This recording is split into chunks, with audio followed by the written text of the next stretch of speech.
Hi, it's Cheryl back with you from Farmhouse Frugally. Today I'm decorating my home for Christmas and also decorating my Christmas tree pretty much for free. Many of these will be before and then after pictures of the way that I decorated a number of things in my home. I'll just take you through with the video camera, show you some of the vignettes that I've set up, some items that I have made in my most recent thrift flip and trash to treasure videos, so take a look at any of those videos that you'd like. I have over 200 of them, and then at the end of this video you will see how I decorated this year. My Christmas tree is done pretty much for free. Items that I have made with items around the home. Instead of putting up my glass and my beautiful ornaments, I decided to keep it very rustic and primitive, as in traditional Christmases of years gone by. Stay to the end and you will see how I made a number of ornaments for the tree for free. Pretty much you will need a book. You will need maybe a little bit of felt or some trim that you have at home, but basically there's nothing that you probably don't already have, and I think you will really enjoy this primitive country look to this Christmas tree.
So onto the tree. To begin with, I just simply took an old-fashioned book, cut it up, it had those antique-looking pages, and made a simple paper chain. Then I had taken the dried orange slices that I had made earlier, used some regular paper clips and attached those to the end. Using the same book pages, I cut out some birds and some sticks from my yard for feet. Then I just took a couple of different wool and fabric pieces that I had and some fiber fill and stuffed these adorable little owls. Next, I just wrapped some styrofoam balls in some primitive country fabric and tucked some balls here and there.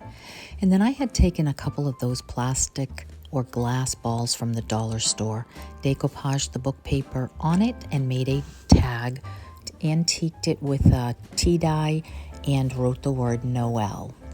These adorable stockings are literally brown paper sack, fiber fill, and buttons. And then I went out and got some pine cones and hung some pine cones on the tree. And then you had seen my earlier toilet paper roll converted into some money holders or gift card holders. So I added those as well. And I could have added these beautiful little wooden scrap pieces that I made, but I like them so much on this display I opted not to. So let me know what you think about this traditional old-fashioned Christmas tree. I had so much fun doing it. Reminded me of years gone by. And my daughter absolutely loved it, so it was well worth the effort. And let me know if you are inspired to do anything different with your Christmas tree this year. Love keeping it simple. So take care, and I will see you in the next one. Have a Merry Christmas.